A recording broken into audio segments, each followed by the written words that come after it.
नमस्कार, बहुत बहुत स्वागत है आपका। आप क्रिएटिविजन न्यूज का एक्सप्लेनर देख रहे हैं। आपके साथ मैं हूं शबाब। देश भर में राजनीति करने के लिए मुसलमानों का नेता बनने की चाहत हर राज्य में नेताओं के दिलों में उफान मारती है। फिर चाहे असदुद्दीन ओवैसी हो, जो तेलंगाना से लेकर के बिहार तक, बिहार से लेकर के महाराष्ट्र तक मुसलमानों के नेता बनने की चाहत है। यहां तक कि वो असम भी गए, जहां पर उन्होंने चुनाव नहीं लड़ा, लेकिन बावजूद इसके बदरुद्दीन अजमल का पूरा सपोर्ट किया, प्रचार किया, खुद कैंपेन किया। यह बताता है कि वो भले कहने को बदरुद्दीन अजमल के प्रचार में गए हों, लेकिन ओवैसी यहां से एक लंबी रेस के घोड़े के तौर पर अपने आप को साबित करना चाहते हैं कि देखिए, मैं मुसलमानों का सर्वमान्य नेता हूं और बदरुद्दीन अजमल मेरी वजह से असम के चुनाव में स्टैब्लिश्ड हो। जबकि बदरुद्दीन अजमल साहब का भी अपना एक राजनीतिक वजूद रहा है, लेकिन जानकार ये बताते हैं कि बदरुद्दीन अजमल ने ओवैसी को जिस तरह अपने साथ लिया चुनाव में, वो बदरुद्दीन अजमल के लिए नुकसानदेह साबित। लोग ओवैसी को बड़ा नेता मुसलमानों का मानते हैं, और अगर बदरुद्दीन अजमल उनकी शैडो में आ गए, उनकी छाई में छिप गए, तो फिर वापस निकल नहीं पाएंगे, फिर ओवैसी वहां पर बड़े नेता बन जाए। खैर, एक तरफ तो ये है ओवैसी की बात, दूसरी तरफ एक नाम है हुमायूं कबीर का। पश्चिम बंगाल के नेता, वही नेता जो बाबरी मस्जिद बना रहे थे। 8 दिसंबर को कितना बवाल कराया उन्होंने, एक बड़ा एजेंडा शुरू किया। वो तृणमूल कांग्रेस से निकाले गए, इससे पहले वो दूसरी पॉलिटिकल पार्टी में थे, फिर वो बीजेपी के भी नेता रहे। पहले वो बीजेपी में ही थे, फिर टीएमसी में आए, फिर उन्होंने अपनी पॉलिटिकल पार्टी बनाई। उनका एक वीडियो सोशल मीडिया पर करीबन 20-22 मिनट का वायरल है जी। ये एक स्टिंग किया गया है, और उस स्टिंग में 3 इंपॉर्टेंट बातें। पहली बात जो कही गई वो ये कही गई कि बीजेपी ने उन्हें 1000 करोड़ रुपए की डील दी, जिसकी वजह से वो मुसलमानों को टीएमसी से तोड़ने की कोशिश कर। मुसलमानों को अगर वो टीएमसी से तोड़ देंगे तो टीएमसी की सरकार गिर जाएगी, और वो मुसलमानों के नेता तो बनेंगे ही बनेंगे, बीजेपी उनको इसके लिए बड़ा फायदा देगा। ये खुलकर ये बात है, सुनिए पहले उन्होंने इस बाबत क्या कहा। ऐसा इसलिए कहेगा जो हिंदू लोग ममता बनर्जी को ऊपर भरोसा कर रहा है, वो अच्छा तरीका से मालूम है जो मुसलमान लोग को 100 से 90% चुनाव में ममता को पास है, तो वो वोट जो चुनाव से हट जा रहा है, जो मुसलमान वोट वहां से हट रहा है, तो वो हिंदू लोग और देखेगा जो वो ममता बनर्जी सत्ता में नहीं आएंगे, तो उनका एक ही ऑप्शन है जो बीजेपी को से अगर चीफ मिनिस्टर बनेगा तो सपोर्ट देंगे, पूरा सपोर्ट देगी, कोई दिक्कत नहीं। ममता को किसी कीमत में नहीं आने।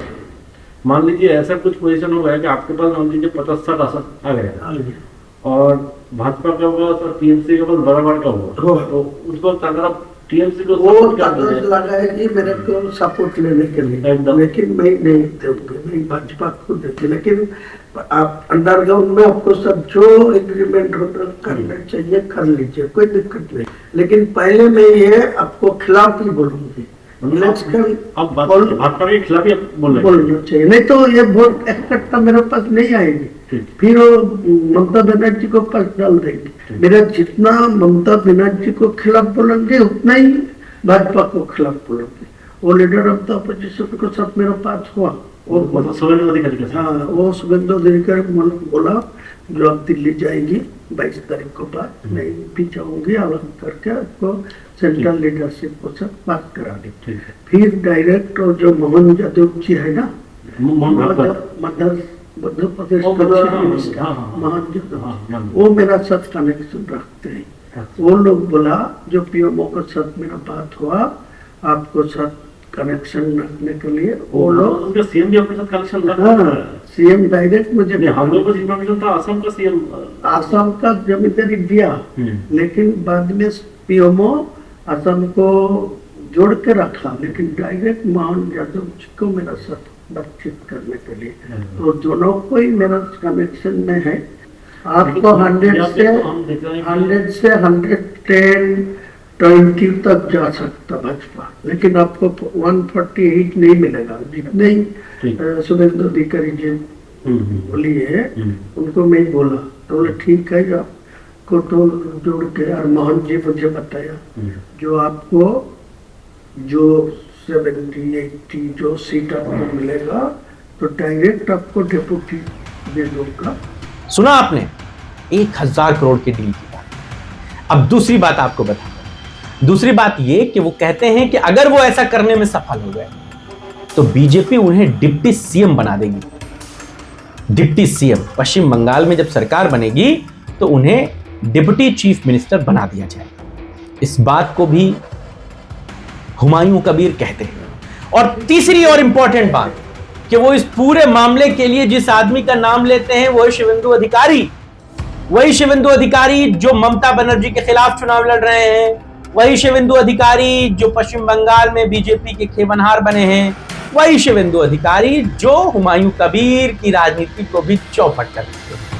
हुमायूं कबीर को शायद ये लग रहा था कि चुपचाप वो सारी डील कर लेंगे, दिल्ली में जाके बीजेपी के बड़े नेताओं से मिल आएंगे, किसी को कुछ पता नहीं चलेगा और अपना काम हो जाएगा। कहने को वो मुसलमानों के लिए मस्जिद बनवा रहे थे, लेकिन असल में वो बीजेपी के लिए एक घर बना रहे थे, भेदी बनकर मुसलमानों की राजनीति कर रहे थे। खैर, इस वीडियो के वायरल होने के बाद हुमायूं कबीर इस वीडियो को AI जनरेटेड कह देते हैं, जिस तरह बाकी के नेता अपने खिलाफ किसी MMS के बाहर आने के बाद कहते हैं। वो कहते हैं कि इसको बनाकर पेश किया गया, ऐसी कोई उनकी बातचीत नहीं। लेकिन ये बात बाहर आने के बाद AIMIM ने फिलहाल पश्चिम बंगाल में हुमायूं कबीर के साथ अपने गठबंधन को तोड़ दिया है। उन्होंने कहा है कि हम ऐसे नेता के साथ कोई बातचीत नहीं करेंगे। लेकिन हुमायूं कबीर जो हरकत कर रहे थे, अगर ये वीडियो मैं कहता हूं गलत भी है तब भी, लेकिन जो बातें हुमायूं कबीर के लिए कही जा रही थी कि पहले वो बीजेपी में थे, फिर TMC में आए, फिर मस्जिद बनाने की बात करने लगे, ये कहीं ना कहीं किसी के तो इशारे पर हो रहा था।